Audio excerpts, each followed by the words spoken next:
Welcome to day 8 video diary, Go West.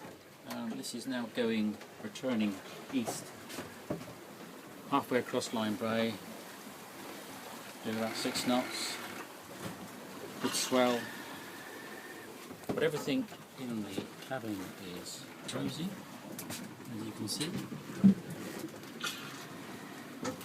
You can kind of sit down and relax.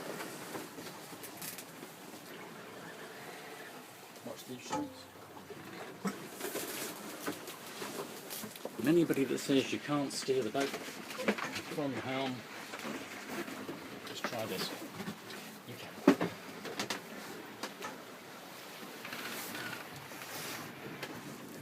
You can easily see where you're going.